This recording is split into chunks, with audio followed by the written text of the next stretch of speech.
아버지의 눈이 달라지신 건 작년 명절 저녁이었습니다. 딸인 제가 용돈 봉투를 건네자 평소와 달리 한참을 물끄러미 바라보시더니 손을 내저으셨어요. 아직 내가 자식한테 손 벌릴 나이는 아니야. 칠순을 바라보는 아버지의 얼굴에서 처음으로 노인의 모습을 발견한 순간이었습니다. 제 이름은 김지연, 올해 43입니다. 아버지는 올해 72살, 퇴직하신 지 12년이 되었습니다. 35년간 중소기업 생산관리부에서 근무하셨지만 IMF 외환위기 때 회사가 어려워지며 퇴직금의 절반만 받고 나오셨어요. 그 돈으로 어머니와 함께 작은 분식집을 운영하셨는데 코로나19로 문을 닫은 후에는 국민연금 120만 원이 유일한 수입이 되었습니다. 아버지는 늘 말씀하셨어요. 내 자식들은 내 생활비 걱정은 안 해도 된다. 하지만 언제부턴가 아버지의 옷은 낡아갔고 어머니의 약값은 늘어갔습니다. 저와 오빠는 도움을 드리려 했지만 아버지는 완강하게 거절하셨어요. 나도 내 아버지 모시면서 한 번도 도움 안 받았다. 내 자존심이다. 그런 아버지를 지켜보는 우리 남매의 마음은 날로 무거워졌습니다. 어느 날 오빠가 전화해서 말했어요. 지연아, 아버지가 병원비 때문에 통장을 다 털었대. 이대로 가다간 당장 생활이 어려워질 것 같은데. 그날부터 시작된 우리 가족의 자존심과 현실 사이의 팽팽한 줄다리기 이야기를 들려드리려 합니다. 아버지는 강원도 태백의 작은 광산촌에서 태어나셨어요. 6남매 중 장남이었던 아버지는 고등학교를 졸업하자마자 서울로 상경의 공장에 취직하셨습니다. 내가 19에 처음 받은 월급이 3,000원이었어. 그걸 시골 부모님께 2,000원 보내고 1,000원으로 한 달을 버텼지. 아버지는 종종 그 시절 이야기를 하시며 웃으셨어요. 된장찌개에 밥 말아 일주일 먹고 소주 한 병 사서 친구들이랑 나눠 마시면 그게 행복이었어. 그 시절 아버지에게는 꿈이 있었습니다. 자기 사업을 해서 부모님을 모시고 동생들 대학 보내는 것. 하지만 현실은 녹록지 않았습니다. 23세 어머니를 만나 결혼하셨고 30에 저를, 32에 오빠를 낳으셨어요. 내 엄마 만나고 사업 생각은 접었다. 안정적인 직장이 더 중요하더라고. 아버지는 중소기업 생산관리자로 평생을 살았습니다. 임원까지 승진하진 못했지만 과장으로 35년을 성실하게 일하셨어요. 회사에서 야근할 때가 많았지. 너희 둘 대학 보낼 생각하면 힘들어도 참았다. 저는 그런 아버지가 자랑스러웠습니다. 집에는 늘 돈이 부족했지만 학원비만큼은 아끼지 않으셨어요. 공부해서 너희는 나보다 나은 삶 살아야 한다. 아버지의 그 말씀이 저와 오빠의 원동력이 되었습니다. 덕분에 저는 대학에서 경영학을, 오빠는 컴퓨터공학을 전공할 수 있었어요. 오빠는 대기업 IT 부서에 취직했고 저는 외국계 회사에 들어갔습니다. 부모님은 그것만으로도 만족하셨어요. 자식들 대학 보내고 취직시켰으면 부모 역할은 다 한 거야. 아버지의 은퇴는 계획보다 이른 2012년에 찾아왔습니다. 회사가 경영난을 겪으며 명예퇴직을 권유받으셨어요.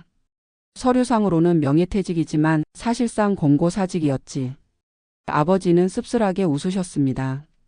퇴직금으로 1억 2천만 원을 받으셨는데 절반은 남은 주택대출 상환에 사용하셨고 나머지는 어머니와 함께 동네 분식집을 차리는데 투자하셨어요.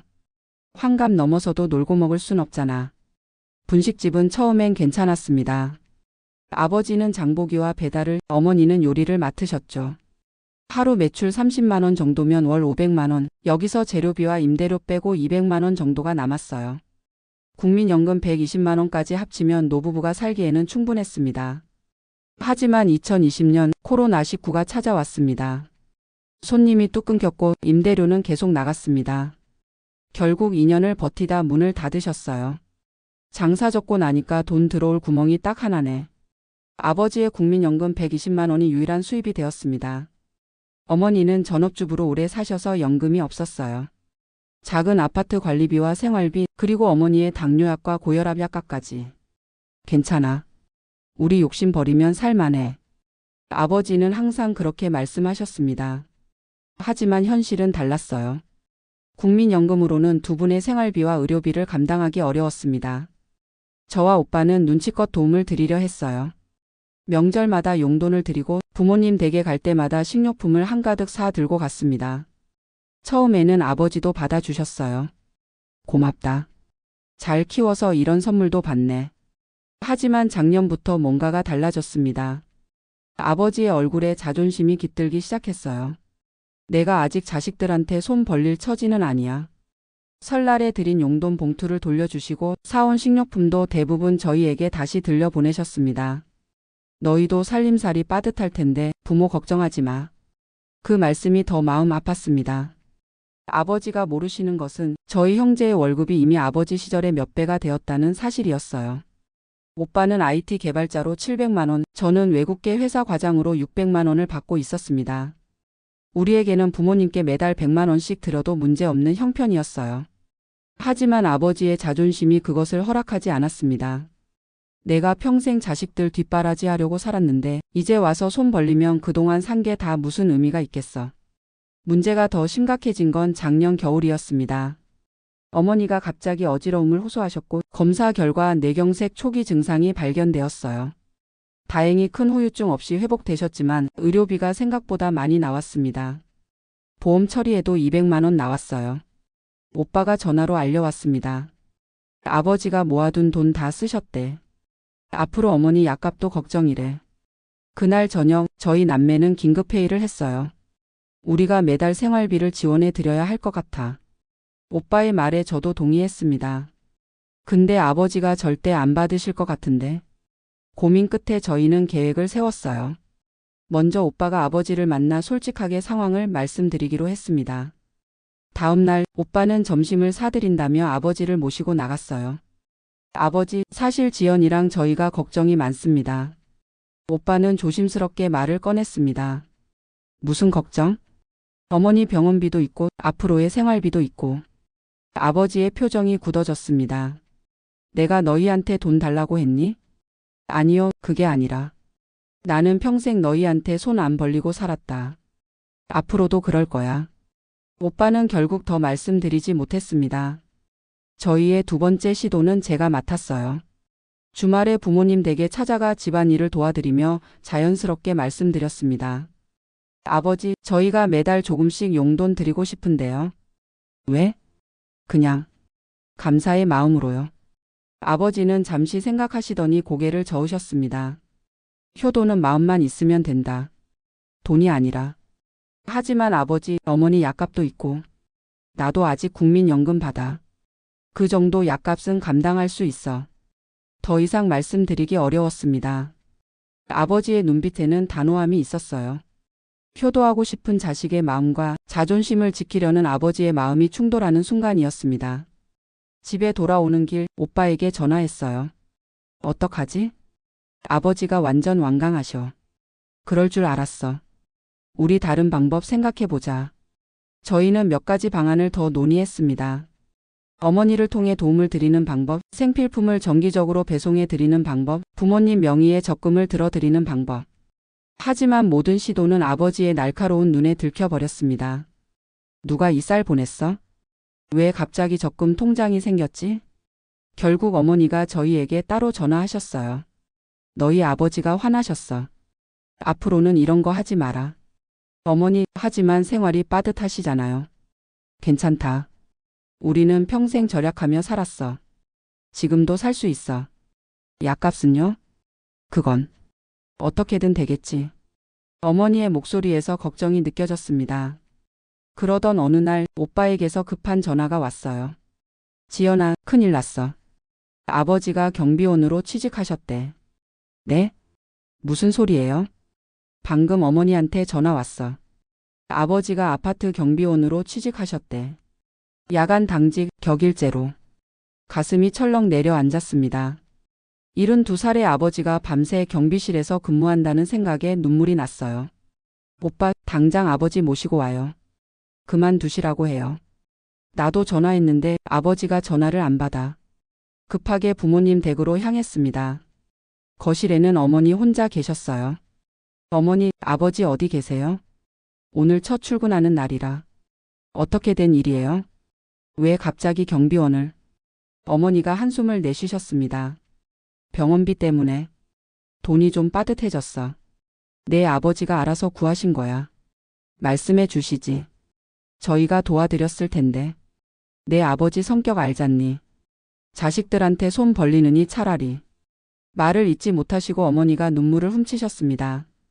오빠와 저는 즉시 아버지가 일하시는 아파트로 향했어요. 겨울밤이 깊어가는 시간, 초소 같은 경비실에 앉아 계신 아버지의 모습이 보였습니다. 언제나 당당하고 위험 있던 그 등이 이제는 왠지 작고 외로워 보였어요. 아버지. 저희를 보시고 아버지가 놀라셨습니다. 너희는 왜 여기 왔니? 아버지, 이러시면 안 돼요. 연세가 어떻게 되셨다고 밤새 근무를 하세요. 72이면 아직 건강해. 새벽에 일어나는 것도 익숙하고. 아버지의 목소리에는 자신감이 가득했지만 손은 미세하게 떨리고 있었어요. 하지만 아버지, 저희가 도울 수 있잖아요. 그래, 우리가 매달 생활비 보내드릴게요. 오빠가 단호하게 말했습니다. 아버지의 눈빛이 차가워졌어요. 내가 너희한테 뭐라고 했지? 자식한테 손 안 벌린다고 했잖아. 이건 손 벌리는 게 아니에요. 저희가 감사하는 마음으로 드리는 거예요. 싫다. 내가 일해서 번 돈으로 살 거야.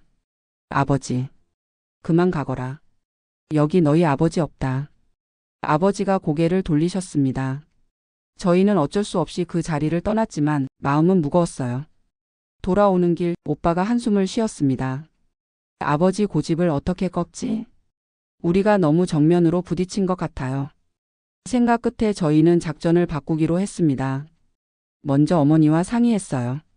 어머니, 아버지 설득해 주세요. 이렇게는 너무 위험해요. 나도 말렸는데.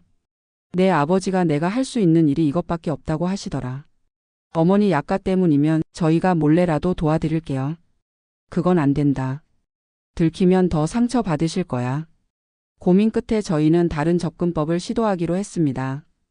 아버지의 자존심을 건드리지 않으면서도 도움을 드릴 수 있는 방법을. 그래서 찾은 해결책은 가족 사업이었어요. 오빠가 인터넷 쇼핑몰을 운영하고 있었는데 거기에 아버지를 고문으로 모시기로 한 것입니다. 물론 실제로는 큰 일을 맡기지 않고 명목상의 직책으로요. 다음 주말 저희는 다시 아버지를 찾아뵈었습니다. 이번에는 아버지가 쉬시는 날이었어요. 아버지, 사실 오빠가 회사 운영하면서 조언자가 필요하대요. 무슨 조언?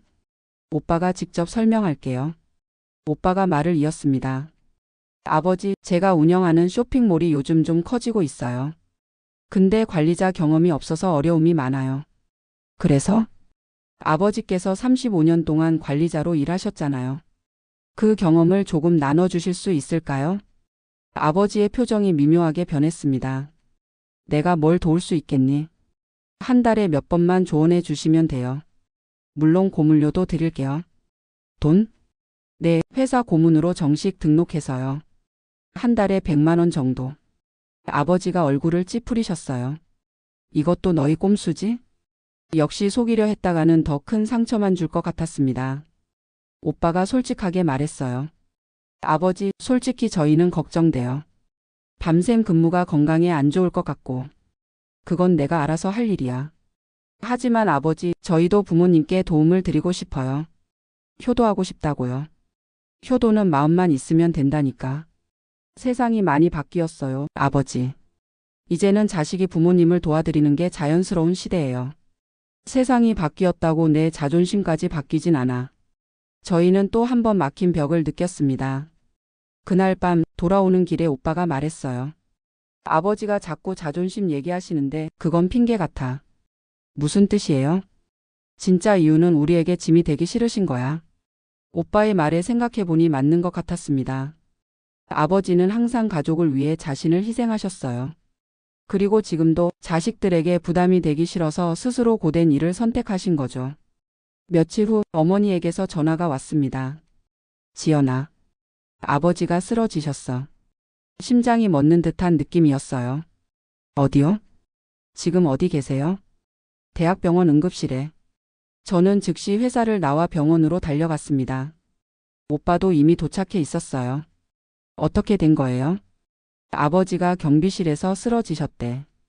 다행히 아파트 주민이 빨리 발견해서 의사 선생님이 저희에게 상황을 설명해 주셨습니다. 과로와 저체온증이 원인입니다. 밤새 추운 경비실에 계시다가 다행히 생명에는 지장이 없었습니다. 하지만 며칠간 입원이 필요하다고 했어요. 아버지는 의식이 돌아오자마자 퇴원하겠다고 고집 부리셨습니다. 병원비 얼마나 나올지 알아? 빨리 집에 가야 돼. 저희는 아버지 옆에서 번갈아가며 간병했어요. 그러면서 어떻게 하면 아버지를 설득할 수 있을지 계속 고민했습니다. 퇴원 전날 밤 제가 아버지 곁을 지키고 있었어요. 아버지는 창밖을 바라보시다가 문득 말씀하셨습니다. 지연아. 네, 아버지. 내가 왜 그렇게 고집을 부렸는지 알아? 자존심 때문이라고 하셨잖아요. 아버지가 고개를 저으셨습니다. 그건 반만 맞아. 진짜 이유는 너희에게 짐이 되기 싫어서야. 역시 오빠의 추측이 맞았어요. 아버지가 평생 너희 뒷바라지만 했잖니. 이제 너희도 각자 가정이 있고. 하지만 아버지, 저희는 충분히 여유가 있어요. 지금은 그럴지 몰라도 앞으로는 어떻게 될지 모르잖아. 요즘 경제가 얼마나 불안한데. 아버지의 눈에 눈물이 고였습니다. 내가 너희 어릴 때 얼마나 고생했는지 알아? 그래도 한 번도 내 부모님께 손 벌린 적 없어. 그게 내 자부심이었어. 아버지. 너희가 잘 되는 것만 봐도 난 행복해. 그런데 이제 와서 너희한테 손 벌리면 그동안 내가 산 게 다 무슨 의미가 있겠니? 아버지의 목소리가 흔들렸어요. 평생 가장으로 살았는데 이제 와서 누구의 도움을 받는다는 게 그게 내 자존심을 무너뜨리는 일이야. 저는 아버지의 손을 잡았습니다. 아버지, 이건 손 벌리는 게 아니에요. 저희가 감사의 마음으로 드리는 거예요. 똑같아. 다르죠. 아버지께서 저희를 키우신 것처럼 이제는 저희가 아버지를 모실 차례예요. 하지만 세상이 바뀌었어요, 아버지. 요즘은 자식이 부모님께 생활비 드리는 게 당연해요. 그리고 더 중요한 건 어머니예요. 아버지가 이렇게 무리하시면 어머니는 어떻게 하세요? 그 말에 아버지가 흠칫하셨어요. 내 어머니는. 아버지가 아프시면 어머니도 아파요. 어머니 생각해서라도 이제는 저희 도움을 받으셔야 해요. 아버지가 한동안 말없이 창밖만 바라보셨습니다. 내가 잘못 생각했나? 마침내 아버지가 중얼거리셨어요. 아니요, 아버지의 마음도 충분히 이해해요. 내가 어릴 때는 달랐거든. 부모가 자식 도움 받는 건 창피한 일이었어. 지금은 달라요, 아버지. 효도는 여러 가지 방법으로 할 수 있어요. 아버지가 깊은 생각에 잠기셨습니다. 그날 밤 저는 아버지 곁에서 밤을 새웠어요. 오랜만에 아버지의 잠든 얼굴을 가까이서 볼 수 있었습니다. 주름이 깊게 패인 이마, 일하느라 거칠어진 손. 평생 가족을 위해 희생하신 아버지의 흔적들이었어요. 다음 날 아침 아버지가 조용히 말씀하셨습니다. 지연아, 내가 좀 생각해봤어. 네, 아버지. 너희 말도 일리가 있구나. 효도는 여러 방법으로 할 수 있다는 거. 제 마음이 설렜습니다. 대신 조건이 있어. 어떤 조건이요? 첫째, 내가 완전히 무능해지기 전까지는 내가 할 수 있는 일은 하게 해다오. 네. 둘째, 너희가 주는 돈은 용돈이라고 생각하게 해다오. 생활비나 부양비가 아니라. 아버지의 자존심을 지켜드리기 위한 말씀이었어요. 물론이에요, 아버지. 셋째, 너희 생활에 무리가 갈 정도로 주지 마라. 그럼 내가 더 마음 아파? 걱정 마세요. 저희는 충분히 여유가 있어요. 아버지가 고개를 끄덕이셨습니다. 그럼 나도 이제 조금은 너희 도움을 받아볼게. 그 말에 눈물이 날 것 같았어요. 감사합니다, 아버지. 퇴원 후 저희는 가족회의를 열었습니다. 아버지, 어머니, 오빠와 오빠 부인, 저와 남편까지 서로의 상황과 생각을 진솔하게 나눴어요. 결국 저희가 내린 결정은 이렇습니다. 첫째, 오빠와 제가 한 달에 각각 50만 원씩 총 100만 원을 부모님께 용돈으로 드리기로 했어요. 둘째, 아버지는 경비원 일을 그만두시고 대신 동네 복지관에서 주 이틀 컴퓨터 기초를 가르치는 봉사활동을 시작하셨습니다. 셋째, 어머니의 건강검진과 약값은 저희가 따로 보험에 가입해 해결하기로 했어요. 처음에는 아버지도 어색해 하셨습니다. 자식들에게 용돈을 받는다는 게 쉽게 익숙해지지 않으셨나 봐요. 하지만 시간이 지나면서 조금씩 변화가 생겼습니다. 아버지가 복지관에서 동년배들에게 컴퓨터를 가르치며 새로운 보람을 찾으셨어요. 요즘 노인들이 카카오톡도 못하면 소외된대. 내가 그들 좀 도와주고 있어. 어머니는 약값 걱정 없이 정기적으로 병원에 다니실 수 있게 되었습니다. 지금은 당 수치가 많이 안정됐어. 의사 선생님이 칭찬하시더라. 우리 가족의 모습도 조금씩 달라졌어요. 예전에는 한 달에 한 번 정도 부모님을 뵈었는데 이제는 거의 매주 만나게 되었습니다. 식사도 함께하고 가끔은 다 같이 여행도 다녀왔어요. 지난 여름에는 처음으로 가족 여행으로 제주도에 다녀왔습니다. 바닷가를 거니시는 아버지의 뒷모습이 어딘가 더 젊어 보였어요. 지연아, 이거 찍어줘. 아버지는 어머니와 함께 바다를 배경으로 사진을 찍자고 하셨습니다. 웃는 모습이 정말 오랜만에 보는 환한 웃음이었어요. 저는 문득 물었습니다. 아버지, 요즘 행복하세요? 아버지가 잠시 생각하시더니 고개를 끄덕이셨어요. 그런 것 같다. 처음에는 어색했지만 이제는 너희가 정말 효도하는구나 싶어.